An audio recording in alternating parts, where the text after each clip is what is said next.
We're here with Officer Brinzy from the Cornelius Police Department, and he's going to give us some useful tips for avoiding getting your car broken in. Can you tell us a little bit about the campaign that you've got going here at the police department? Well, in response to an elevation in our motor vehicle break-ins, we have put together some ideas. As a department, what can we do to reduce the opportunity for the crime to occur? Of course, through enforcement is the traditional way of combating these larceny from autos. However, education is a big part of it. The best prevention is awareness, and this habit program is what we're calling it. Kind of gets people in the habit of locking their doors and making very simple crime prevention recommendations to safeguard themselves from becoming a victim. And when did you start the habit program? Is this something new? This is something new to the police department. It is geared towards our residential communities, our corporate communities. Businesses would benefit, especially during the day. And our residential communities would benefit more, I guess, at nighttime, because in our communities, our residential communities, most of these crimes occur at night. Okay, so the bulk of the crimes we're talking about, are they occurring at night, or are they occurring? It's are hit they or more miss. residents, or are they more shopping centers, or both? It's a it's split right across the middle. But during the day, usually our business centers are, because that's when the patrons are there, would be during the day. So we try to focus with our businesses during the day, and probably our residential areas after dark. How big of a problem is it these days? And are you seeing Well, a real lot of auto break-ins? There is an increase, and whether that's due to just the time of the year or the economic climate. It's people are jobless. There's a lot of job seekers out there, and some people unfortunately turn to the criminal element. So I mean there's really no way to exactly place who or where it's happening the most, because it's just sporadic and all over the place at this point. But yeah, it is a big concern to us. Let's talk about what are some of the biggest mistakes that people make. Is it leaving your car unlocked, or is it leaving your purse sitting on the seat? Or well, we've already, with the way things are these days, the desire to break into a car is there. So it's kind of hard to take that away from the person, the criminal mindset.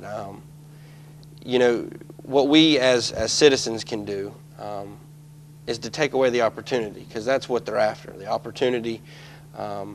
The unlocked doors, the plain view property, and that can range from a GPS unit on the windshield affixed to the windshield, or a pocketbook left unattended.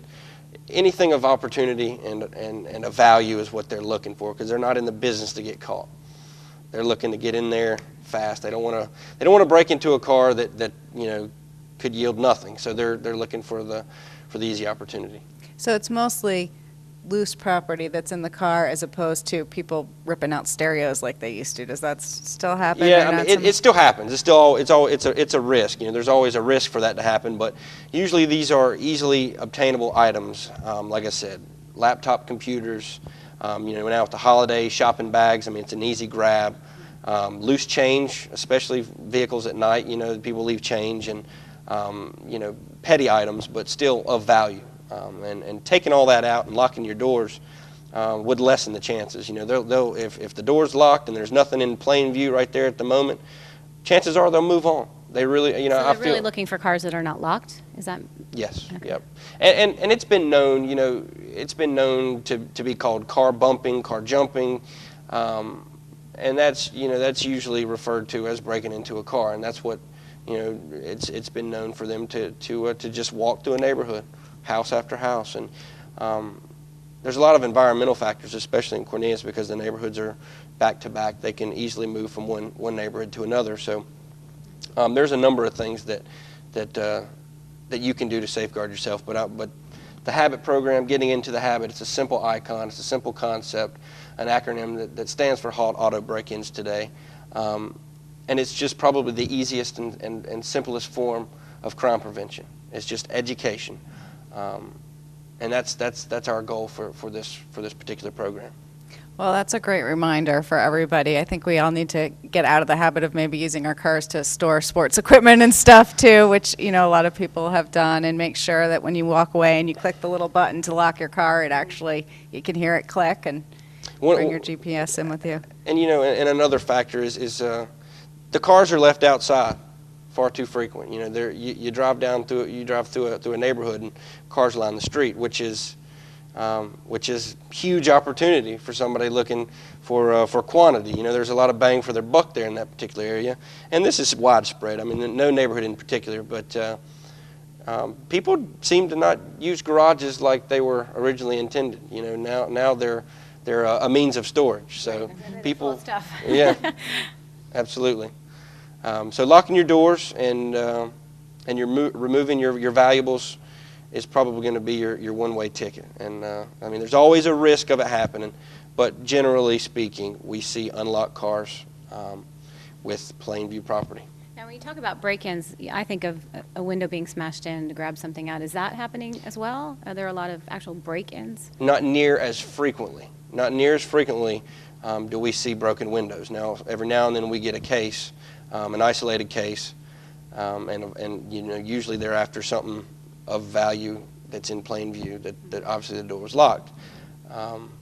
But that is not seen near as frequently as just the unlocked car break-ins. And breaking a window or opening an unlocked door, it's the same crime.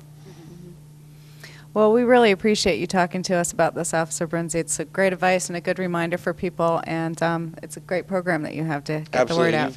The Cornelius Police Department is dedicated to our customers, and if you see anything suspicious, dial 911 immediately. Our non-emergency number is for calls that are a less of a priority, you know, pending a report number or what have you. If you need a police response, dial 911, and we will be there promptly. Great. Thank you so much. Thank you.